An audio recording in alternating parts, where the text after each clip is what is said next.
देखो ये जो प्रोसेस है बच्चों किस तरीके से हुई है। सबसे पहले हमारे पास यहाँ पर देखो कौन कौन से स्टेप्स होते हैं बच्चों। सबसे पहले हम बात करें स्पर्मेटोजेनेसिस में, तो जैसा कि मैंने बताया कि सेमनीफोरस ट्यूब्यूल्स के अंदर दो तरीके की सेल्स लाइंड है हमारे पास।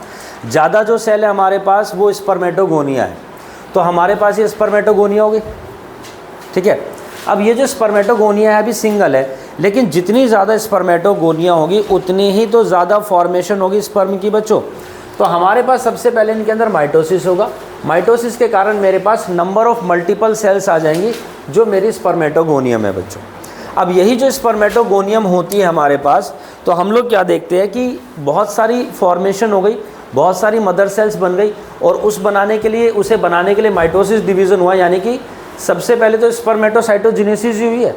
अब स्पर्मेटोसाइटोजेनेसिस में हुआ क्या है हमारे पास कि जो स्पर्मेटोगोनिया होती है जो प्रेजेंट होती है on the inside wall of the seminiferous tubules. ये सेमनीफोरस ट्यूब्यूल्स है तो इसकी इनसाइड वॉल पर है, ये रेड वाली ग्रीन वाली, ये देखिए जी यहाँ से दिखा रहे हैं तो इनसाइड अंदर की तरफ को हमारे पास इस तरीके से ये चारों तरफ अरेंज है हमारे पास ये बच्चों। Now they multiply by mitotic division, इनके अंदर माइटोटिक डिवीजन होगा और हमारे पास हम लोग क्या देखते हैं ये मल्टीप्लाई कर रही है बच्चों, ठीक है। And then increase in number, दो सेल बन गई, इस तरीके से बहुत सारी सेल्स हमारे पास यहाँ पर बनेगी। नाउ ईच स्पर्मेटोगोनिया, अब ये जो स्पर्मेटोगोनिया है मेरे डिप्लॉयड डिप्लॉयड है। अब इनमें से हम लोग क्या देखते हैं कुछ सेल्स ऐसी होंगी जो डिफ्रेंशिएट हो गई बच्चों, और डिफ्रेंशिएट होने के कारण क्या बना देती है मेरे पास प्राइमरी स्पर्मेटोसाइट। जो डिफ्रेंशिएट हो गई वो तो प्राइमरी स्पर्मेटोसाइट बन गई, डिफ्रेंशिएशन प्रोसेस में आ गई ये वाली। जो नहीं आई वो मेरे पास अभी भी स्पर्मेटोगोनिया प्रेजेंट है, कोई दिक्कत नहीं, जब ज़रूरत होगी तब बन जाएगी। तो मेरे पास ये कन्वर्ट हो जाती है बच्चों प्राइमरी स्पर्मेटोसाइट में, और इनकी प्लॉइडी हमारे पास अभी भी कितनी है 2n ही है, कोई रिडक्शन डिवीज़न नहीं हुआ है यहाँ पर हमारे पास, ठीक है। तो इनके अंदर भी टोटल कितने 46 क्रोमोसोम्स है। तो प्राइमरी स्पर्मेटोसाइट बन गई and periodically they undergo the meiosis 1 बच्चों, ये मियोसिस 1 में जाएगी। अब मेरे पास जब डिवीज़न होता है मियोसिस 1 में बच्चों, तो मियोसिस 1 में क्या होता है जो प्राइमरी हमारे पास स्पर्मेटोसाइट होती है जो कि डिप्लॉयड है उसके अंदर डिवीज़न होगा और वो कन्वर्ट हो जाती है हमारे पास जो 2n थी, ऑब्वियस सी बात है 2n से मतलब कि इसके अंदर टोटल क्रोमोसोम कितने होते हैं 44 प्लस में x और y, तो 44 प्लस 45 46 हमारे पास टोटल हो गया ना बच्चों 46 क्रोमोसोम। अब मियोसिस के कारण हमारे पास क्या हुआ n और n की प्लॉइडी आ गई। n की प्लॉइडी का मतलब क्या है यहाँ पर 22 प्लस x बन गया और ये 22 प्लस y बन गया। अब ये तो बाय चांस की बात होती है कि कौन सा स्पर्म आगे जाएगा हमारे पास यहाँ पर। तो सेकेंडरी स्पर्मेटोसाइट हमारे पास यहाँ पर कन्वर्ट हो गया विच हैव ओनली 23 क्रोमोसोम, 22वां और 23वां क्रोमोसोम, 22 और 23वां क्रोमोसोम हमारे पास यहाँ पर ही आ गया है बच्चों। अब इसके बाद हम लोग क्या देखते हैं यहाँ पर डिवीज़न होगा मेरे पास नाउ मियोसिस 2 बच्चे, ये मियोसिस 2 होगा हमारे पास।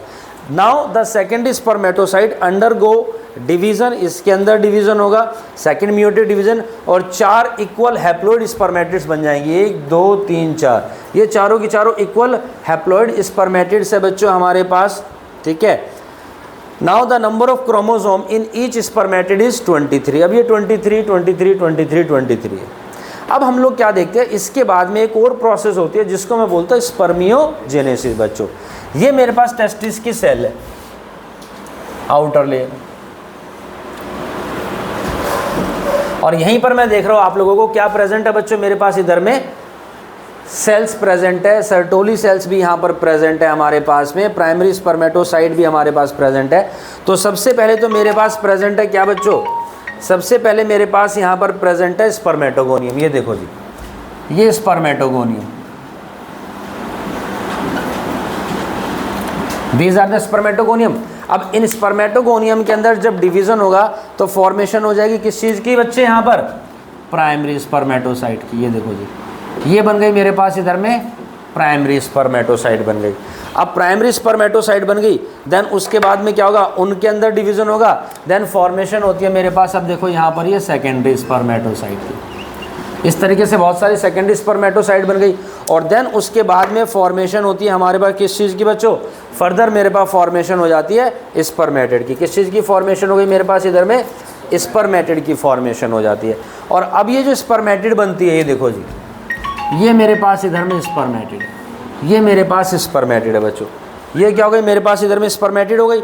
अब ये स्पर्मेटिड हमारे पास बीच बीच में यहाँ पर प्रेजेंट है क्या बच्चों, सर्टोली सेल्स। लो जी, ये मैं सर्टोली सेल्स बना देता हूँ, these are the Sertoli sales.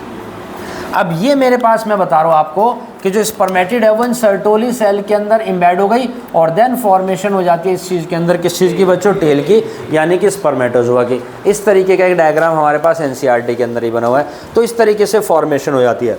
तो ट्रांसफॉर्मेशन ऑफ स्पर्मेटिड इनटू स्पर्मियस स्पर्मेटोजोआ, किस तरीके से सर्टोली सेल से न्यूरिशमेंट को डिराइव करके बच्चों यहाँ पर हमारे पास क्या हुआ है, इस टर्म्ड एज स्पर्मियोजेनेसिस। जो स्पर्मेटिड होता है हमारे पास वो क्या है भी, नॉन मोटाइल है, इसके अंदर टेल नहीं है यहाँ पर हिमांशु, और ये थोड़े से हैवी भी होते हैं। इट हैज़ ऑर्गेनेल, इसके अंदर बहुत सारी ऑर्गेनेल्स अभी यहाँ पर बच्चों न्यूरिशमेंट के कारण इन सारी चीज़ों की फॉर्मेशन होती है। माइटोकॉन्ड्रिया होता है इसके अंदर, माइटोकॉन्ड्रिया के कारण इसको एनर्जी मिलती है जिसकी वजह से इनके अंदर मोटिलिटी आती है हमारे पास। उसके अलावा हम लोग क्या देखते हैं, इनके अंदर प्रेजेंट होती है बच्चों गोल्जी बॉडी। जब फॉर्मेशन होगी मेरे पास किस चीज़ की, स्पर्म की। देखो जब लास्ट में बिल्कुल फाइनल स्पर्म बनता है तो इस तरह की शेप होती है हमारे पास।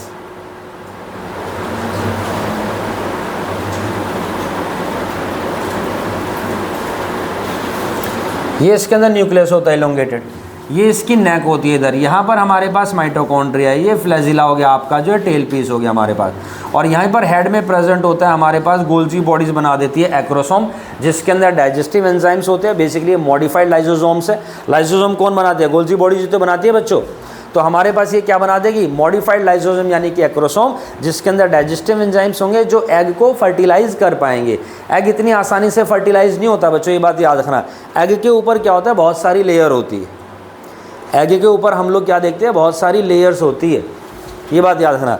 एक एक करके वो सारे बैरियर क्रॉस करने पड़ते हैं हमारे को। जो जैसे घुसोगे कमरे में सबसे पहले आगे खड़े होंगे ना नेग लेने वाले, तो इसी तरीके से लेयर होती है, उसके बाद एंट्री होगी भाई यहाँ पर जो है, बिल्कुल सेम। तो सबसे पहले लेयर होती है कोरोना रेडियाटा, फिर जोना लाइसिन होता है, देन उसके बाद एंट्री हो पाती है बच्चों यहाँ पर जो है न्यूक्लियस फ्यूज हो पाएंगे हमारे पास यहाँ पर, ठीक।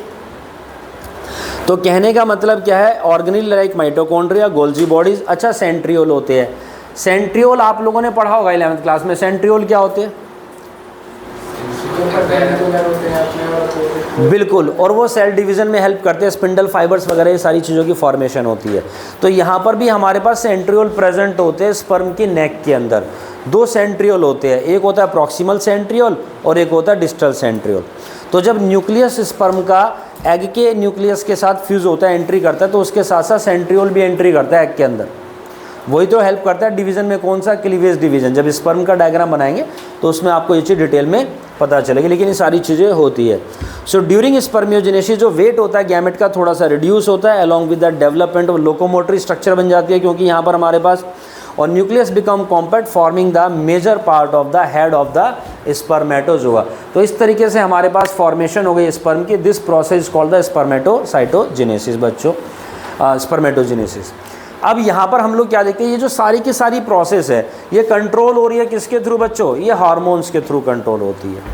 नेक्स्ट वीडियो में, नेक्स्ट क्लास में हम लोग यहाँ पर पढ़ेंगे हार्मोनल कंट्रोल होता है किस तरीके से स्पर्मेटोजेनेसिस का, कौन कौन से हार्मोन्स होते हैं, कहाँ से वो रिलीज होते हैं, और किस तरीके से हमारे पास यहाँ पर स्पर्म की फॉर्मेशन जो होती है बच्चों वो आपकी रेगुलेट होती है।